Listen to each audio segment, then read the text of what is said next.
Pernah nggak sih Anda ngerasa kesel lihat tiang listrik nangkring di halaman rumah?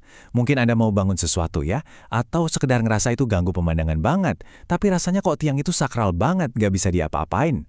Kalau iya, tenang, Anda nggak sendirian. Ini masalah super umum dan jujur aja bikin pusing kepala. Pertanyaan ini, sering banget seliweran di medsos kan. Banyak yang ngeluh, loh kok bisa? Barang bukan punya kita, di tanah kita sendiri, kita yang disuruh bayar jutaan buat mindahin. Nah, kali ini kita bakal bedah tuntas. Apa iya begitu aturannya? Dan yang paling penting, apa sih hak Anda sebagai pemilik tanah? Yuk kita cari tahu bareng-bareng. Oke, jadi kita mulai dari akarnya dulu ya. Masalah ini tuh sebenarnya kayak tarik tambang antara dua kepentingan besar.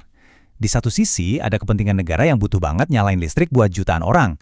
Di sisi lain, ada hak Anda sebagai pemilik properti. Nah, yang bikin seru, dua-duanya ini sama-sama dilindungi hukum loh.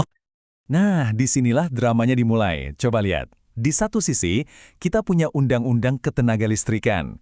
Ini yang jadi surat saktinya PLN buat pasang jaringan demi kepentingan umum.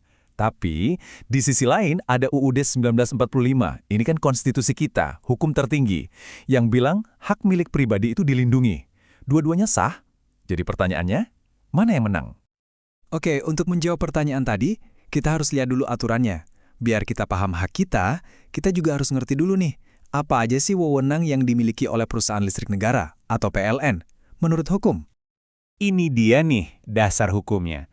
Ada di Undang-Undang Nomor 30 Tahun 2009, khususnya Pasal 27. Isinya, cukup kuat. PLN itu secara hukum boleh loh masuk ke tanah kita buat survei, pakai tanah kita buat tiang atau kabel, bahkan motong pohon yang dianggap menghalangi. Ini wewenang yang besar banget kan?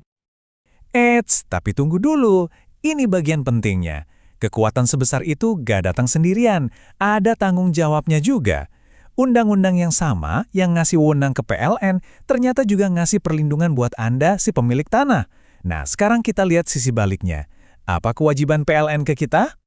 Nah, ini dia nih inti dari semua pembahasan kita. Dan jujur, banyak yang belum tahu soal ini, yaitu hak Anda untuk dapat ganti rugi. Jadi, tanah Anda yang dipakai buat kepentingan umum itu nggak gratis. Hukum dengan jelas bilang Anda harus dibayar.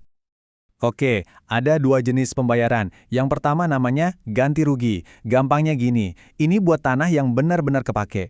Misalnya, tanah seluas 1 meter persegi tempat tiang listrik itu ditanam. Nah, untuk area itu, Anda berhak dapat ganti rugi.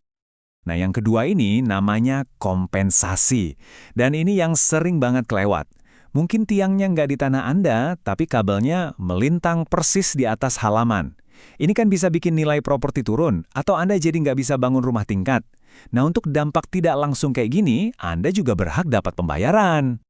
Terus, ngitungnya gimana? Apa asal tebak aja? Oh, tentu nggak. Aturannya jelas, ada di Peraturan Menteri ESDM. Formulanya adalah 15% dari nilai pasar tanah yang kena dampak.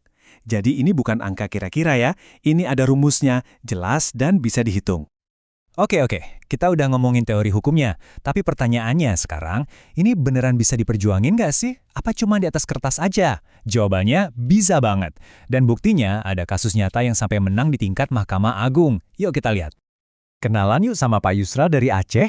Beliau ini menggugat PLN karena tiba-tiba ada 3 tiang listrik dipasang di tanahnya tanpa izin. Perjuangannya luar biasa loh. Beliau menang di pengadilan negeri. PLN banding, Pak Yusra menang lagi di pengadilan tinggi. PLN gak nyerah, kasasi ke Mahkamah Agung. Hasilnya, MA menolak kasasi PLN. Keren kan? Menang telak di semua level pengadilan. Jadi apa kata Mahkamah Agung? Vonisnya tegas banget. Tindakan PLN pasang tiang tanpa izin itu disebut sebagai perbuatan melawan hukum. Ini bukan istilah sembarangan ya. Dalam dunia hukum, ini artinya tindakan itu ilegal. Titik. Putusan akhirnya jelas banget. Pertama, kasasi PLN ditolak. Kedua, pengadilan memerintahkan PLN buat mindahin 3 tiang itu. Dan yang paling penting, semua biaya pemindahan ditanggung sepenuhnya oleh PLN. Nah, kasus ini jadi jurisprudensi. Artinya, ini bisa jadi acuan kuat buat kasus serupa di seluruh Indonesia. Nah, setelah lihat kasus tadi, kita balik lagi ke pertanyaan awal yang paling bikin penasaran. Jadi, kalau mau mindahin tiang, siapa sih yang harus bayar? Jawabannya simpel, tergantung dari 2 skenario. Skenario pertama, tiang itu dipasang secara sah dari dulu. Mungkin udah ada izinnya atau udah ada ganti ruginya. Terus sekarang Anda mau mindahin karena mau bangun garasi atau renovasi rumah. Nah, kalau kasusnya begini, biayanya ditanggung pemilik tanah. Tapi, skenario kedua, tiang itu dipasang tanpa izin, tanpa persetujuan Anda. Sama persis kayak kasus Pak Yusra tadi. Kalau begini, maka menurut hukum, PLN yang wajib memindahkan dan menanggung 100% biayanya. Terus, gimana cara ngurusnya? Ini penting ya, jangan debat kusir sama petugas di lapangan. Pakai jalur resmi. Bisa lewat call center 123, atau lebih gampang lagi, pakai aplikasi PLN Mobile. Di situ Anda bisa ajukan permintaan resmi, lampirkan foto, dan jelaskan situasinya. Nanti PLN akan jadwalin survei, dan dari situ keluar deh keputusan resmi soal biaya, kalau ada, dan kapan pengerjaannya. Oke, kita udah bahas dari A sampai Z. Mulai dari aturannya, lihat kasus nyata, sampai cara ngurusnya. Sekarang, yuk kita rangkum poin-poin kuncinya. Inilah senjata Anda sebagai pemilik properti. Jadi, apa yang harus Anda ingat? Pertama, hak milik Anda itu dilindungi konstitusi, bukan main-main.